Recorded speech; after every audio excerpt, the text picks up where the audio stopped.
दोस्तों, वीडियो को शुरू करने से पहले मैं आपको बता दूं कि इससे पहले मैंने योग का अर्थ, परिभाषा, योग के प्रकार, उद्गम, परंपराएं, इतिहास पहली वीडियोस में बता दी हैं, जिसका लिंक मैं डिस्क्रिप्शन बॉक्स में आपको दे दूंगी। और अगर ऐसे ही इम्पोर्टेंट टॉपिक्स के वीडियोस आप चाहते हैं तो मेरे चैनल को लाइक, सब्सक्राइब करना बिल्कुल ना भूलें। तो बिना देरी किए चलिए शुरू करते हैं। श्रुति काल यानी इसी को वेद भी कहते हैं। श्रुति काल यानी श्रुति यानी वेद, यानी जब श्रुति इसलिए बोलते हैं उनको क्योंकि उस समय लिखने का जब हम लेखन कला जब नहीं हुई थी, यानी कहीं भी लिपि कोई भी लिपि नहीं थी, तो सिर्फ उस समय याद करके बोलकर मुंह से बातों को कहा जाता था। तो उसीलिए इसका नाम श्रुति काल इसलिए रटा जाता था इनको, और इसलिए इनमें कोई मिलावट भी नहीं है। अधिकतर वेद बिल्कुल शुद्ध तरीके से हैं, अभी भी क्रमवार जैसे वो पहले थे आज भी वो अभी इसी तरीके से हैं, क्योंकि इनको कंठस्थ किया जाता था और गाया जाता था। श्रुति काल इसलिए इसे कहा जाता है श्रुति। तो ये सबसे लंबा कालखंड था। श्रुतियों में योग की बहुत सारी जो संकल्पनाएं हैं स्पष्ट उसके उल्लेख मिलते हैं। यजुर्वेद में भी शरीरस्थ 5 वस्तुओं का तेज बढ़ाने के लिए प्रार्थना की गई है। अथर्ववेद में भी ऐसा ही है, जैसा कि प्रजानन्तः प्रतिग्राहणतु पूर्वे प्राणज्ञेभ्य पर्यावेचरन्तम, यानी कि लोग शरीर के सभी अंगों में प्राण वायु एकत्र करके, यानी प्राण या इसको प्राण से या वायु से जो भी संबोधित किया करके बोला गया है कि दिव्य लोक की प्राप्ति करते हैं।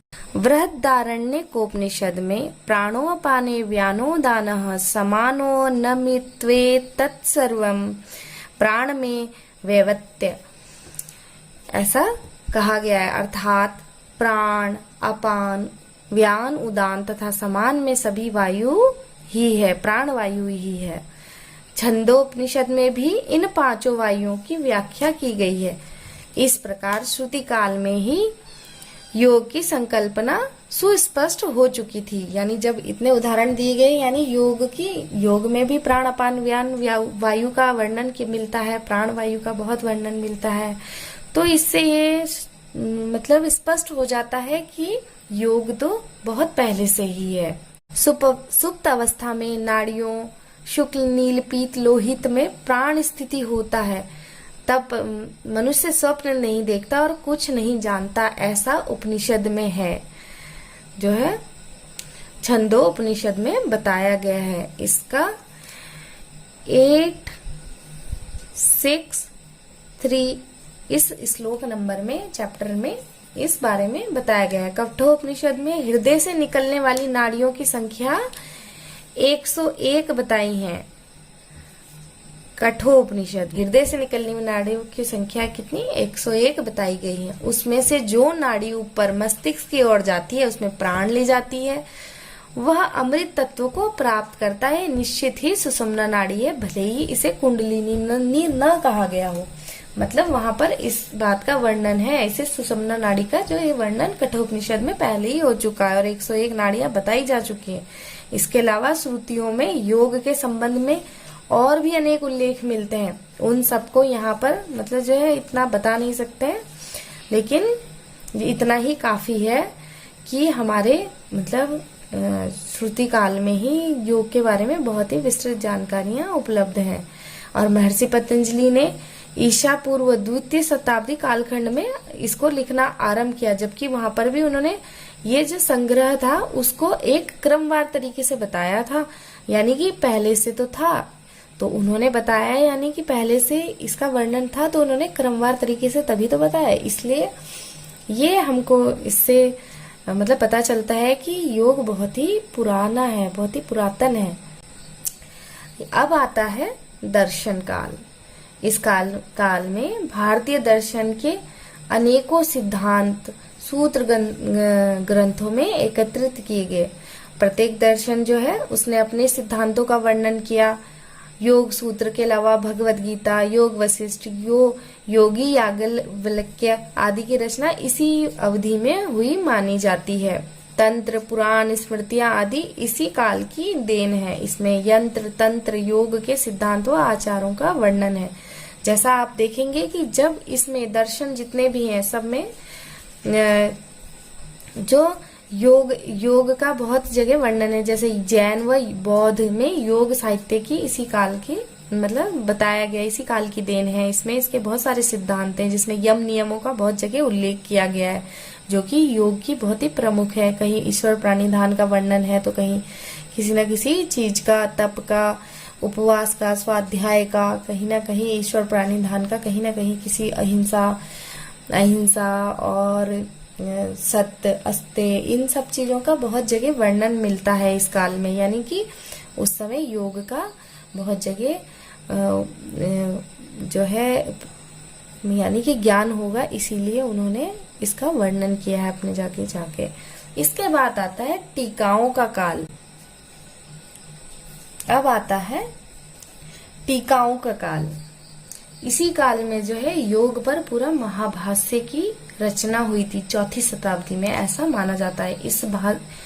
इस भाष्य के आधार पर विज्ञान भिक्षु भोजदेव, वाचस्पति मिश्र एवं नागोजी भट्ट ने अपनी टीकाएं लिखी।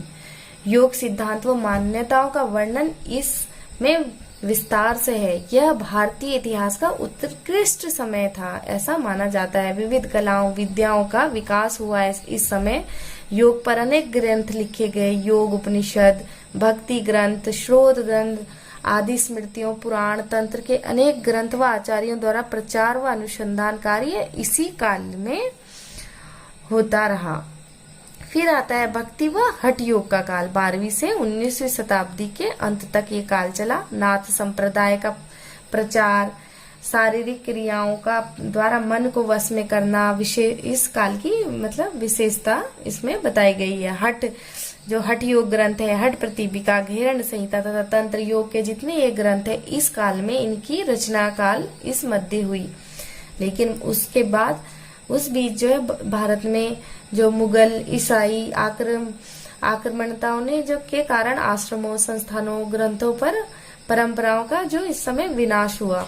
समाज में अनेक कुरीतियां व गलत धारणाएं फैली और धर्म व सामाजिक अवनति की पराकाष्ठा हो गई। और इसके बाद आता है हमारा आधुनिक काल। आधुनिक काल में योगाचार्य के रूप में स्वामी दयानंद सरस्वती का उल्लेख है, जिन्होंने अमर ग्रंथ सत्यार्थ प्रकाश की और ऋग्वेद आदि भाष्य भूमिका आदि के माध्यम से योग की गलत धारणाओं का खंडन करके स्पष्ट दिशा निर्देश दिए। आधुनिक काल में दयानंद सरस्वती जी का बहुत महत्व है। इन्होंने सत्यार्थ प्रकाश का ग्रंथ लिखा, ऋग्वेद आदि भाष्य भूमिका लिखी। इसको अर्थ को इनके जो गलत अर्थ थे उनको शुद्ध, बिल्कुल जो व्याकरण है हिंदी उसके हिसाब से सही उसका अर्थ बता करके शुद्ध हिंदी को में उसका जो है अर्थ सबको बताया। और जितने मिथ्या थी लोगों के बीच में, जितने भ्रम थे, उनका दूर किया उनको।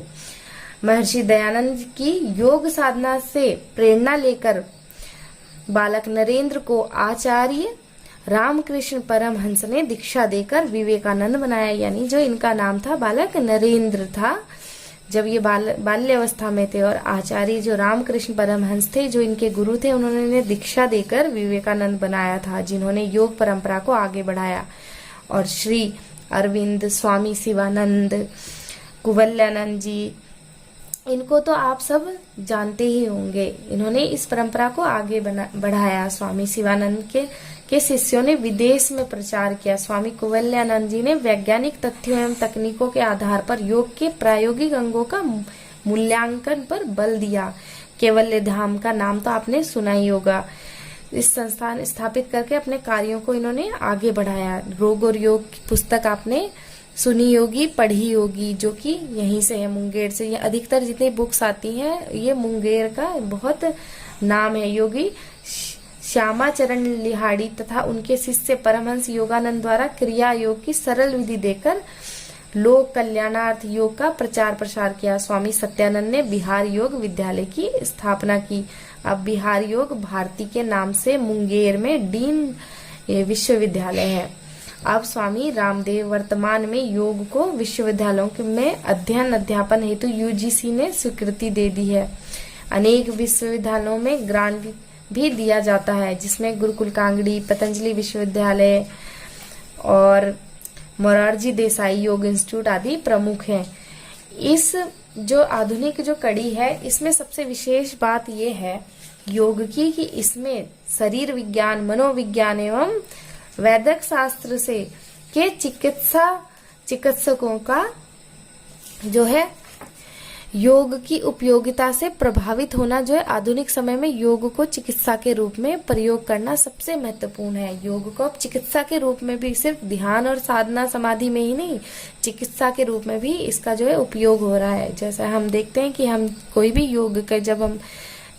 भी योग का कोर्स होता है, उसमें जो एनाटॉमी, फिजियोलॉजी, ये वाले सब्जेक्ट तो जरूर हैं, क्योंकि शरीर में क्या इसका उपयोग क्या पड़ता है, इसका प्रभाव, इसका पता भी तो जरूर होना चाहिए।